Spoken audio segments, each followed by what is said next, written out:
The day my greedy son and his wife won $53 million in the lottery, they kicked me out with the words, "We don't need your pathetic pension cash anymore, just go die somewhere else." They went pale when I laughed and said, "Sweetie, did you even read whose name is on that lottery ticket? If you're watching this, subscribe and let me know where you're watching from." Let me backtrack and tell you how we got to this delicious moment of justice. 3 weeks ago, on a gray December morning in Cedar Falls, Iowa, I was doing what I'd done every Friday for 32 years, buying my weekly lottery ticket at Murphy's Corner store. Same numbers I'd played since 1992, same ritual, same hopeful little prayer to whoever might be listening upstairs. My name is Dorothy Williams, but everyone calls me Dot. I'm 67, widowed 2 years now, and living in what my daughter-in-law Ashley likes to call our guest room, though guests usually aren't expected to hand over their entire Social Security check as rent. "Morning, Mrs. Williams," called Jimmy Murphy from behind the counter. At 25, he still remembered when I used to bring my son Marcus in for penny candy. "The usual?" "You bet." I handed him my $5, watching as he printed my ticket. Those numbers, 7, 14, 23, 31, 45, with Powerball 18, they meant something. 7 for the day I married Harold. 14 for the day Marcus was born. 23 for our wedding anniversary. 31 for the house number where we raised our family. 45 for the years we had together. 18 for Marcus's age when he graduated high school, so proud and full of promise. Back then, I never imagined those numbers would become my weapon of mass destruction. "Cross your fingers for me, Jimmy," I said, tucking the ticket into my purse. "Always do, Mrs. Williams. You're due for some good luck." If only he knew how prophetic those words would be. Walking home through the December chill, I passed the house Harold and I had shared for 43 years. The new owners had painted it yellow. Harold would have hated that. He always said our white house with black shutters looked dignified, like a place where decent people lived and raised their children with respect and values. The irony wasn't lost on me that I was now living with the child I'd raised in that dignified house, and he was treating me like an unwanted burden. Ashley's BMW was in the driveway when I reached what I supposed I had to call home now. Through the kitchen window, I could see her on her phone, gesturing wildly, probably talking to her sister about their next vacation or complaining about having to share their house with Marcus's ancient mother. I let myself in through the back door, hanging my coat on the hook by the laundry room, the same hook where Marcus used to hang his Little League jersey, where Harold hung his work shirts, where normal families hung their things because they belonged somewhere. "Dot, is that you?" Ashley's voice carried that particular edge it got when she was annoyed about something, which was most of the time these days. "Just me," I called back, though I wanted to add, "Sorry for existing in your precious house," but I didn't. Because I'd learned, over these past 2 years, that sometimes survival means keeping your mouth shut and your dignity intact, even when both are getting harder to maintain every day. The day Harold died changed everything, though I didn't realize it at first. Grief has a way of blinding you to the vultures circling overhead, especially when one of them is your own son. Harold's funeral was on a Tuesday in December 2022. The whole thing felt surreal.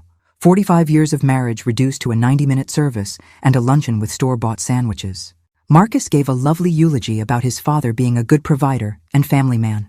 Ashley wore black and dabbed her eyes at appropriate moments, though I'd never seen her cry actual tears over anything that didn't involve her credit card being declined. "Mom, you can't stay in that big house alone," Marcus said as we drove home from the cemetery. "It's not practical."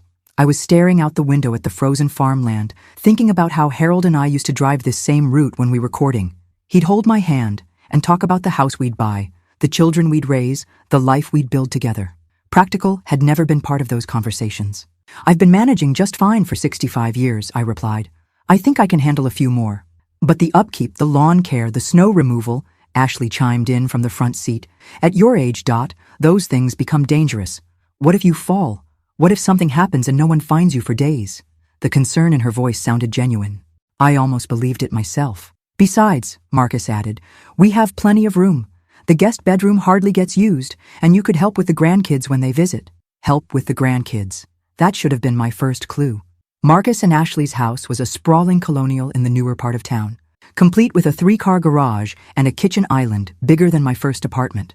They'd bought it 5 years earlier, stretching their budget to what Ashley called the absolute limit, and what I privately thought was beyond their means. But what did I know? I was just a widow with a paid-off house and 45 years of savings Harold had carefully tucked away. The guest room was nice enough, pale yellow walls, white furniture, a view of their perfectly manicured backyard. "It'll be like a comfortable hotel," Ashley said, plumping the pillows on the queen-sized bed. "Your own space, but with family nearby." The first month was actually pleasant. I cooked dinner most nights, did the housework without being asked, and kept to myself in my room when Marcus and Ashley needed privacy. They seemed grateful for the help, though I noticed they never offered to pay for groceries or utilities, despite my Social Security check going toward what Ashley euphemistically called household expenses. By the second month, the requests started coming. "Dot, could you watch Emma and Jake this weekend? Ashley and I need some couple time." "Dot, could you pick up our dry cleaning? You're already going to the store." "Dot, could you handle the cable guy? We're both at work and someone needs to be here." Slowly, efficiently, I was being transformed from house guest to unpaid domestic staff. But I told myself it was temporary, just until I figured out my next move, just until the grief wasn't so raw, just until I felt strong enough to live alone again. I should have listened to Harold's voice in my head, the one that always said, "Dorothy, when someone shows you who they are the first time, believe them." By summer, the mask had started slipping. Ashley's requests became demands, and Marcus developed a talent for being conveniently absent when conflicts arose. "Dot, we need to talk about the financial arrangement," Ashley announced one morning over coffee. She'd laid out papers on the kitchen table like she was conducting a business meeting, which I suppose she was. "What kind of arrangement?" I asked, though my stomach was already sinking. "Living expenses, your share of utilities, food, household maintenance. It's only fair that you contribute proportionally to what you use." The word proportionally should have been my second clue. Ashley had majored in business administration and loved to use corporate terminology to make personal conversations sound official and unavoidable. She slid a paper across the table, an itemized list of monthly expenses, with my share highlighted in yellow. $800 for rent of the guest room, $200 for utilities, $300 for food and household supplies, $1,300 total, which happened to be exactly $50 less than my monthly Social Security check. "This seems high," I said carefully. "I'm only one person, and I'm gone several hours each day at the senior center." "But you're using the kitchen, the bathroom, the laundry facilities," Ashley countered. "And when Emma and Jake visit, you're here for the whole weekend, which increases our costs significantly." Emma and Jake were Marcus's children from his first marriage. They visited every other weekend, and I loved having them around. They were 8 and 10, full of energy and questions, and the kind of innocent joy that made me remember why being a grandmother was supposed to be one of life's great rewards. Of course, Ashley had a different perspective on their visits. "It's exhausting having children in the house every other weekend," she told her sister on the phone one day, not realizing I could hear from the laundry room. "And now with Dot here too, it's like I'm running a boarding house." I signed the financial agreement because what choice did I have? Finding an apartment at my age, with only $50 a month left over for personal expenses, wasn't realistic. And Marcus seemed genuinely concerned about my welfare, even if his wife viewed me as a profit center. "This is just temporary, Mom," he assured me when I expressed doubt about the arrangement, "until we figure out a long-term plan that works for everyone." The long-term plan, as it turned out, involved me becoming increasingly invisible and increasingly useful. By fall, I was doing all the shopping, most of the cooking, and all of the cleanup. When Emma and Jake visited, I was their primary caretaker, while Marcus and Ashley went out for romantic dinners or weekend getaways. When they entertained Ashley's friends, I was expected to serve drinks and appetizers, then disappear upstairs so the adults could have their sophisticated conversations. The breaking point came in November during one of Ashley's dinner parties. I'd spent the afternoon preparing appetizers and cleaning the house, then served drinks to her guests with a smile plastered on my face. As I was collecting empty glasses from the living room, I overheard Ashley talking to her friend Jennifer. "It's actually worked out perfectly," Ashley was saying. "Dot handles all the domestic stuff, watches the kids when they're here, and her Social Security covers most of her expenses. It's like having live-in help, except she pays us for the privilege." Jennifer laughed. "That's brilliant. You should write a book, How to Monetize Your Mother-in-Law." Standing there with a tray full of dirty glasses, listening to my living situation being discussed like a clever business scheme, something crystallized inside me. This wasn't temporary housing during a difficult transition. This wasn't family helping family through tough times. This was exploitation, pure and simple. But I didn't say anything that night. I just carried the glasses to the kitchen, loaded the dishwasher, and went upstairs to my room. After all, I still had my weekly lottery ticket to look forward to. And sometimes, if you wait long enough, The universe has a way of evening the score. December arrived with an early blizzard, and Ashley's announcement that they were converting the basement into a mother-in-law suite for me. She presented this like it was a wonderful upgrade, complete with a small kitchenette and a separate entrance. "You'll have so much more privacy," she explained, spreading architectural drawings across the dining room table. "Your own space, your own entrance, almost like your own apartment." The basement. They wanted to move me to the basement. Marcus hovered nearby, looking uncomfortable but supportive. "The contractor says it'll be finished by spring, and you'll have the kitchenette, so you won't need to use the main kitchen as much." Translation. They wanted to isolate me completely, eliminate even the minimal inconvenience of sharing common spaces with their houseguest who paid them $1,300 a month for the privilege. "What if I don't want to move to the basement?" I asked. Ashley's smile tightened. "Well, Dot, we've been thinking about that too. This arrangement has been working well, but we're starting to feel like we need our space back as a couple. The basement suite would give you independence while keeping us all close. And if I prefer to find somewhere else to live?" The silence stretched uncomfortably. Finally, Marcus cleared his throat. "Mom, we've gotten used to having you here, your family, but if you wanted to explore other options, we'd understand." Other options. At my age, with $50 a month in discretionary income, my other options were limited to subsidized senior housing with a 2-year waiting list or a studio apartment in the dodgiest part of town. They had me trapped, and they knew it. That Friday, I walked to Murphy's Corner store with more determination than usual. The snow was falling steadily, coating the sidewalks with a slippery layer of ice that made each step treacherous. But I was beyond caring about treacherous. My whole life had become treacherous. "Rough weather for walking, Mrs. Williams," Jimmy called as I stomped snow off my boots. "I've walked through worse," I replied, pulling my $5 from my purse. Same numbers as always. As Jimmy printed my ticket, I found myself thinking about those numbers differently. 7 for the day I married Harold, back when I was young and believed in happy endings. 14 for the day Marcus was born, when I thought I was raising a man who would respect and protect his family. 23 for our wedding anniversary, celebrating decades of partnership and mutual support. Maybe it was time for those numbers to represent something new.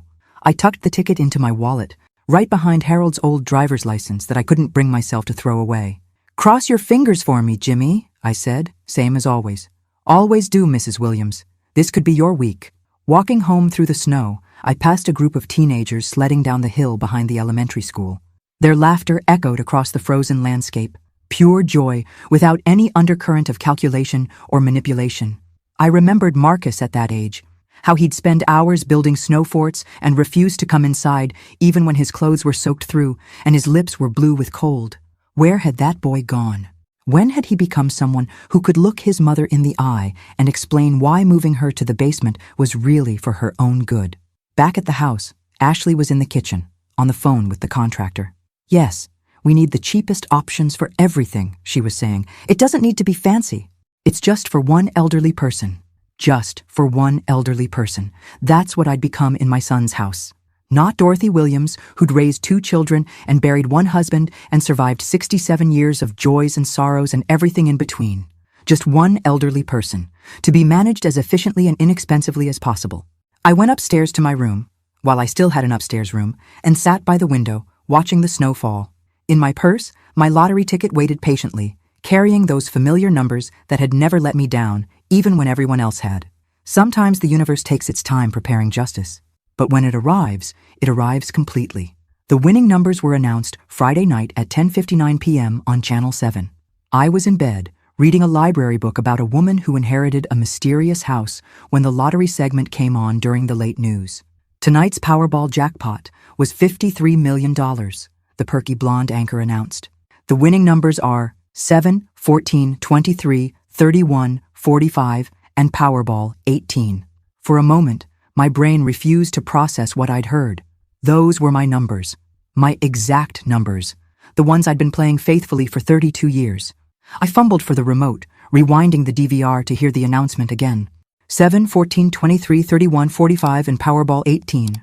My hands were shaking as I reached for my purse, pulling out the lottery ticket with fingers that suddenly felt arthritic and clumsy. There they were, printed in black and white. 7 to 14 to 23, 31, 45. PB 18, $53 million. I sat there staring at the ticket, waiting for the reality to sink in. After 32 years of hope and $5 investments, I had finally won.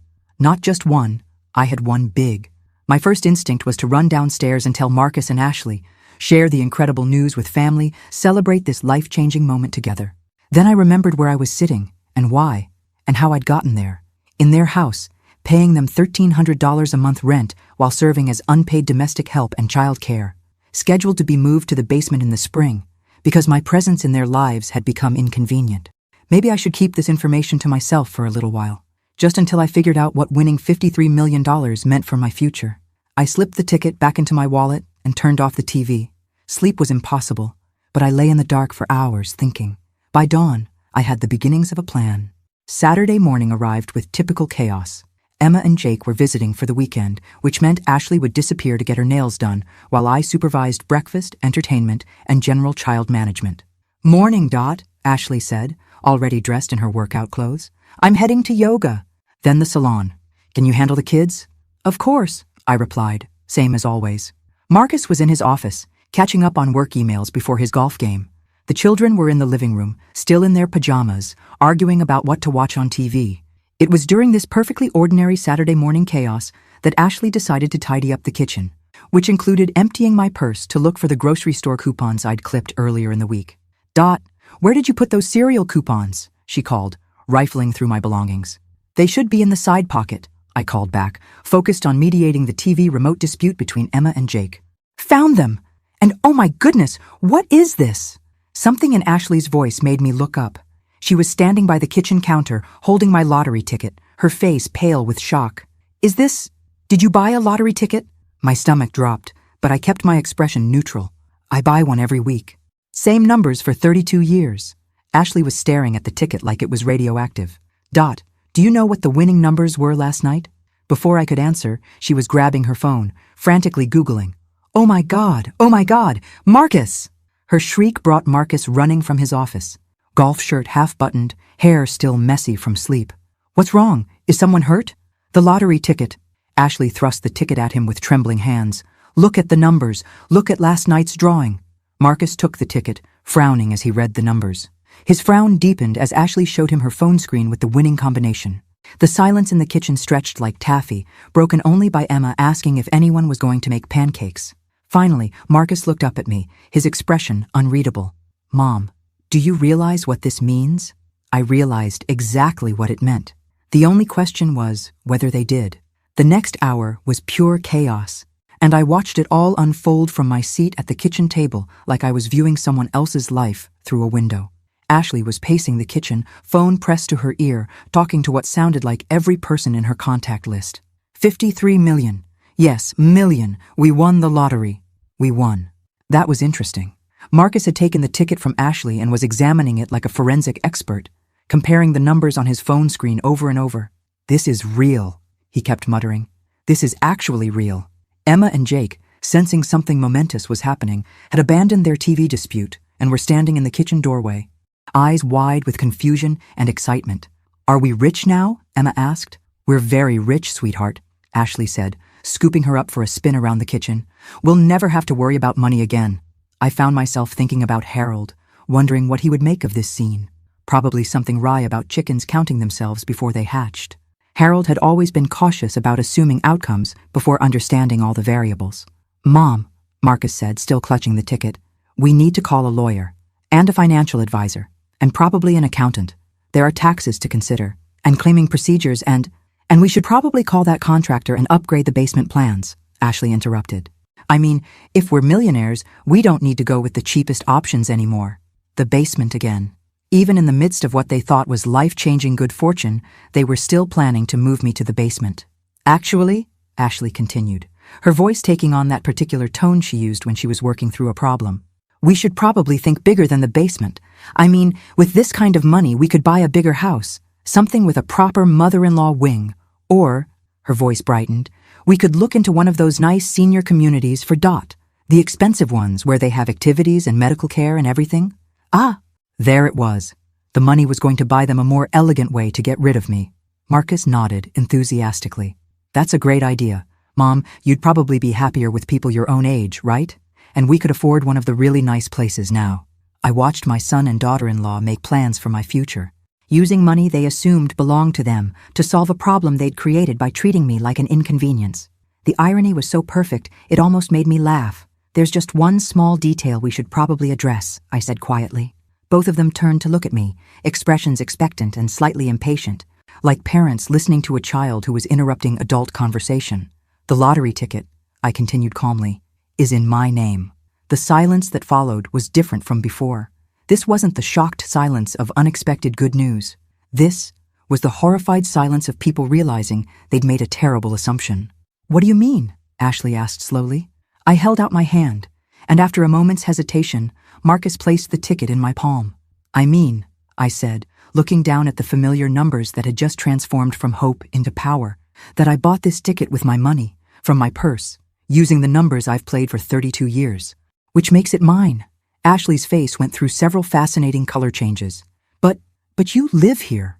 We're family. That money, it changes everything for all of us." "No," I said, standing up from the kitchen table with more dignity than I'd felt in 2 years. "It changes everything for me." The look of dawning realization on their faces was something I knew I'd treasure for years to come. The moment they understood that their unpaid housekeeper, their soon-to-be basement dweller, their convenient source of monthly rent money, had just become independently wealthy, and they were about to find out that $53 million could buy a lot more than a nice house. It could buy freedom. It could buy justice. And it could buy the most satisfying revenge a mother had ever served to ungrateful children. The kitchen fell so quiet I could hear the refrigerator humming and Emma whispering to Jake in the living room. Marcus and Ashley stood frozen, like someone had just announced that gravity was optional. "Mom," Marcus said carefully, "let's not get ahead of ourselves here. Yes, technically the ticket is in your name, but we're family. We share things. We support each other." I almost laughed out loud. Support each other? Like when they supported me by charging me $1,300 a month to live in their guest room. Or when they supported me by planning to move me to the basement. "You're absolutely right," I said sweetly. "We do support each other. Which is why I've been supporting you with my Social Security check every month while doing all your housework and childcare for free." Ashley's business brain was working overtime. I could see it in her eyes. She was calculating, strategizing, looking for an angle.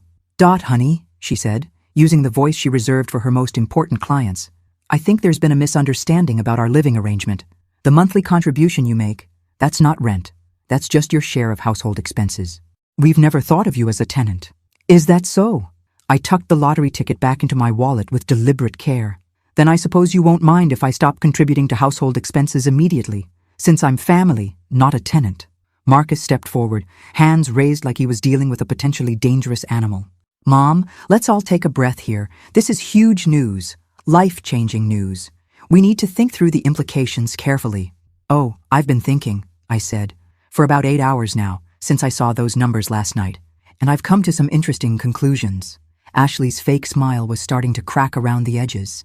"What kind of conclusions?" "Well, for starters, I concluded that $53 million is enough money to live very comfortably for the rest of my life without depending on anyone else for housing." The temperature in the room seemed to drop 10 degrees. "You're not serious," Ashley whispered. "You wouldn't just leave, not after everything we've done for you. Everything they'd done for me. Like taking my money every month while treating me like hired help. Like planning to move me to the basement because my presence in their lives had become inconvenient. Like discussing my living situation at dinner parties as if I were a clever business investment." "I'm very serious," I said. "In fact, I'm planning to call the lottery office first thing Monday morning to claim my prize, and then I'm going to start looking for a place of my own." Marcus was starting to panic. I could see it in the way he kept running his hands through his hair. "Mom, you can't make decisions like this when you're emotional. This is too big, too complicated. You need help managing this kind of money." "From who? You?" "Yes, from us. We're your family." I looked at my son, really looked at him, and saw a stranger. When had Marcus become someone who thought I was too incompetent to manage my own affairs? When had he decided that being my child gave him rights to my choices? "Marcus," I said quietly, "when your father was dying, do you know what he made me promise?" Both of them went very still. "He made me promise that I wouldn't let anyone take advantage of my kindness. He said people would try, especially family, because they'd assume I was too polite or too weak to stand up for myself." The silence stretched until Ashley finally cleared her throat. "I think you're overreacting to what was basically a miscommunication." "Am I?" I reached into my purse and pulled out a small notebook. Let me share some numbers with you. Over the past year, I've paid you $15,600 in household expenses. I've provided approximately 1,200 hours of unpaid childcare. I've done roughly 800 loads of laundry, cooked about 300 meals, and cleaned this house from top to bottom every week. Ashley's face was getting redder with each number. In return, you've given me a guest room that you're planning to relocate to the basement, and the privilege of listening to you discuss my living arrangements as entertainment for your dinner parties. That's not fair, Marcus protested. We've provided you with a home. You've provided me with room and board in exchange for payment and labor that exceeds what you provided by about $20,000. That's not generosity, son. That's exploitation. The word hung in the air like smoke. And now, I continued, standing up and smoothing my sweater, I have the resources to explore other options. Sunday morning arrived with Ashley in full crisis management mode. She'd obviously spent the night strategizing because she greeted me at the breakfast table with a 3-ring binder and her most professional smile. I've been doing some research, she announced, opening the binder to reveal printed articles about lottery winners. Did you know that 70% of lottery winners go bankrupt within 5 years? I poured myself coffee and settled in to watch the show. Is that so? Absolutely. The statistics are terrifying. Poor financial decisions, bad investments, family members taking advantage. It's a complete disaster for most people. She flipped through pages of highlighted text. That's why you need professional guidance. Family guidance. Marcus appeared in the doorway, looking like he hadn't slept well. Mom, Ashley's right. This is way too big for any one person to handle alone, especially someone your age, Ashley added helpfully. No offense, Dot, but managing $53 million requires expertise in tax law, investment strategy, estate planning. It's incredibly complex. I took a sip of coffee and studied their earnest faces. They'd clearly spent considerable time preparing this intervention, working out their talking points and strategy. It was almost touching how much effort they were putting into convincing me I was incompetent. You've given this a lot of thought, I observed. We care about you, Marcus said. We don't want to see you make mistakes that could ruin your financial security. What kind of mistakes? Ashley leaned forward, sensing an opening. Well, for instance, buying a house without understanding the tax implications, or making large purchases without considering how they affect your long-term cash flow, or trusting the wrong people with your money. The wrong people, I repeated. Like who? Like financial advisors who charge huge fees, or investment managers who push risky products, or family members who might try to take advantage of your generosity, Ashley said, apparently without any sense of irony. I set down my coffee cup with deliberate precision. Ashley, let me ask you something. When I moved in here, did you research the average cost of assisted living facilities in our area? Her eyes flickered with something that might have been guilt. What do you mean? I mean, did you look up what it would cost me to live somewhere else, so you could price my room and board competitively? Marcus shifted uncomfortably. Mom, we never thought of it that way. Because I did some research myself yesterday, I continued. The average cost of a private room in a quality assisted living facility around here is about $1,800 a month. That includes meals, housekeeping, activities, and medical support. Ashley was very quiet now. You've been charging me $1,300 for a guest room and the privilege of doing my own housework, cooking, and childcare. That's not family helping family. That's a business arrangement, and not even a fair one. It's not about money, Marcus said desperately. It's about family, about staying together. Is it? Then why were you planning to move me to the basement? Neither of them had an answer for that. I closed Ashley's binder and slid it back across the table. I appreciate your concern about lottery winners going bankrupt, but I think you're worried about the wrong person making poor financial decisions. Ashley's professional composure was starting to crack. What's that supposed to mean? It means that in the past year, I've been subsidizing your lifestyle to the tune of about $20,000. Meanwhile, you've been planning home renovations, taking vacations, and buying new furniture while charging your elderly mother-in-law market rate rent for substandard accommodations. Marcus looked genuinely confused. Substandard? Mom, this is a nice house, with no privacy, no independence, and a landlord who treats me like domestic help. I stood up from the table. But that's all about to change. Where are you going? Ashley asked sharply. To call my lawyer. The look of panic that crossed both their faces was something I'd remember for a long time. By Monday afternoon, news of my lottery win had spread through Cedar Falls like wildfire. Jimmy Murphy had apparently put 2 and 2 together when he saw the winning numbers announced, and by noon, there were 3 news vans parked outside Marcus and Ashley's house. I watched from my bedroom window as reporters knocked on the front door, asking for interviews with the mystery millionaire.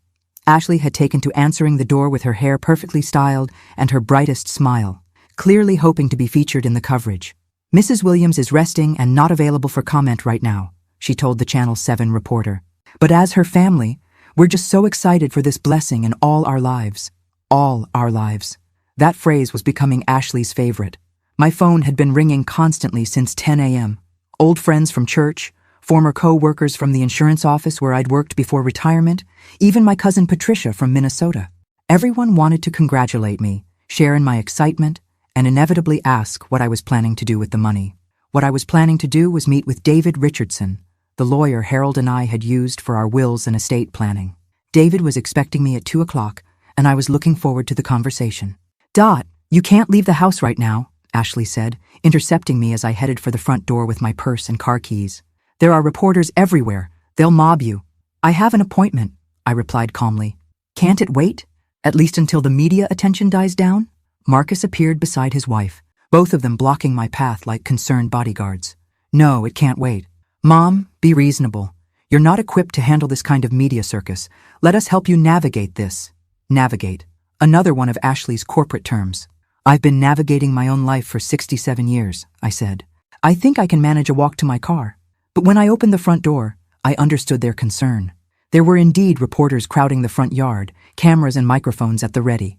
The moment they saw me, they surged forward like a pack of excited puppies. "Mrs. Williams, how does it feel to win $53 million? What are you planning to do with the money?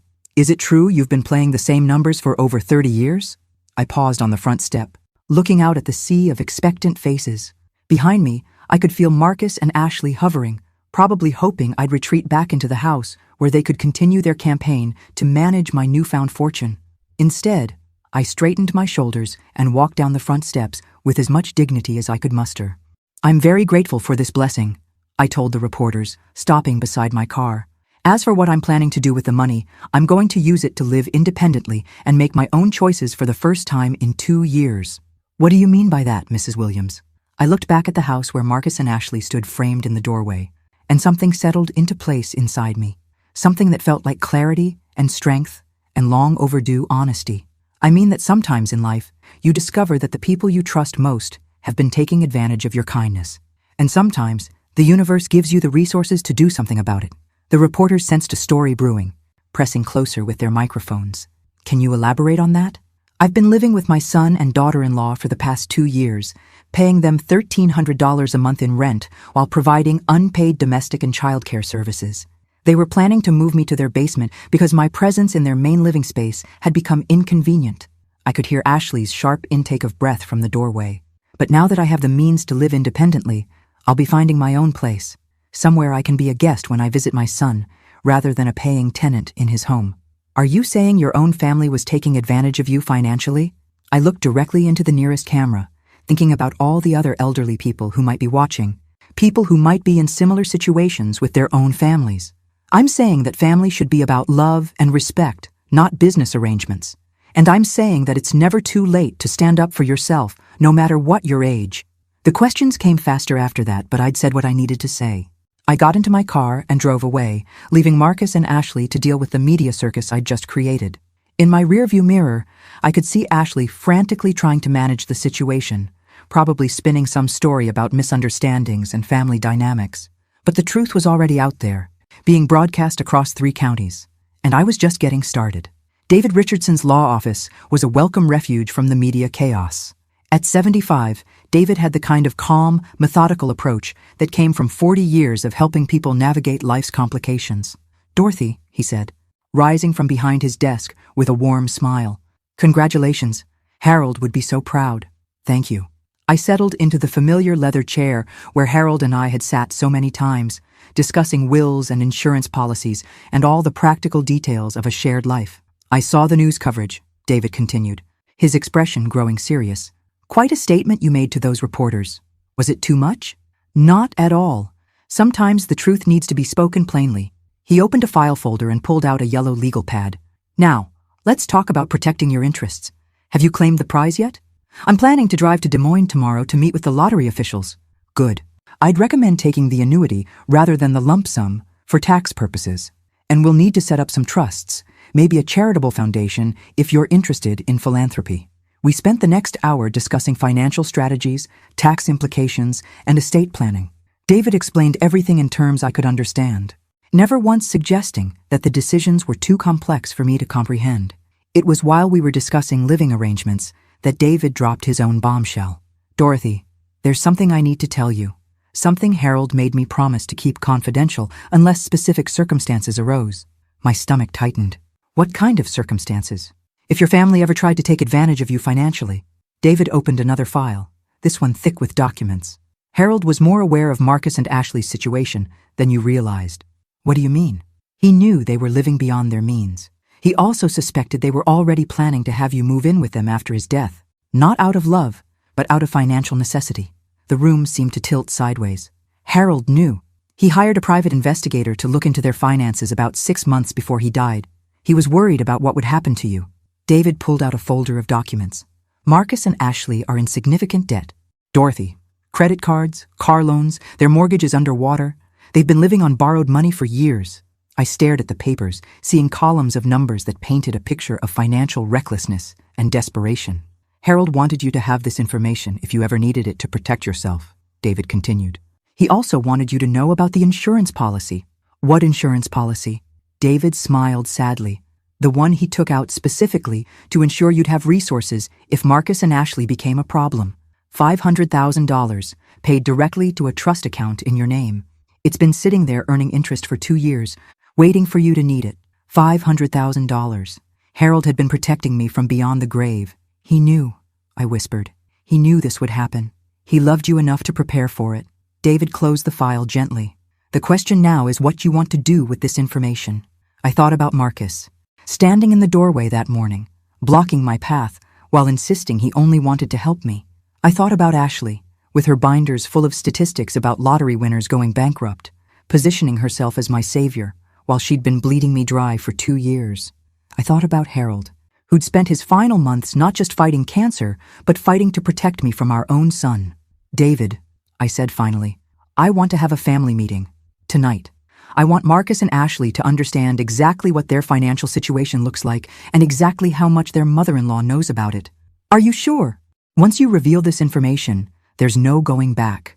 I stood up from the leather chair, feeling stronger and more determined than I had in years. "David, I've spent 2 years being treated like a convenient source of income by people who were supposed to love me. My husband saw this coming and tried to protect me. I think it's time Marcus and Ashley learned what happens when you underestimate a Williams woman." The look of admiration in David's eyes told me everything I needed to know. Harold would indeed be proud. The family meeting was scheduled for 7 p.m. I'd spent the afternoon preparing with David's help, organizing documents and planning exactly what I needed to say. Marcus and Ashley thought they were coming to discuss my emotional outburst with the reporters and find a way to manage the media attention going forward. They had no idea they were walking into a reckoning.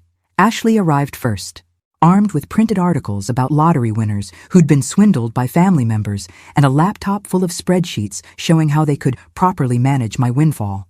Marcus brought a bottle of wine and his most conciliatory expression. "Mom, about what you said to those reporters," Marcus began as they settled into the living room. "We understand you were overwhelmed." "I wasn't overwhelmed," I interrupted calmly. "I was finally telling the truth." Ashley opened her laptop with practiced efficiency. "We've prepared a comprehensive financial plan that addresses all your concerns while ensuring your long-term security." "Before we discuss my financial security," I said, reaching for the folder David had given me, "I think we should discuss yours." I placed the first document on the coffee table between us. Marcus glanced down at it, and the color drained from his face. "What is this?" Ashley asked, though her voice suggested she already knew. "It's a complete financial profile of your household, compiled by a private investigator your father hired before he died." I watched both of them go very, very still. "He was worried about what would happen to me after his death, so he did some research into your circumstances." Marcus was staring at the papers like they might catch fire. "Dad hired an investigator? To spy on us? To protect me?" Which, as it turns out, was necessary. I pulled out another document. "You owe $47,000 in credit card debt across 6 different cards. Your mortgage is underwater by $32,000. You have 2 car loans totaling $18,000. And Ashley, Your business has been operating at a loss for 8 months. Ashley's professional composure cracked completely. How dare you invade our privacy? The same way you invaded mine when you decided I was too incompetent to manage a lottery ticket I bought with my own money? I kept my voice level, almost conversational.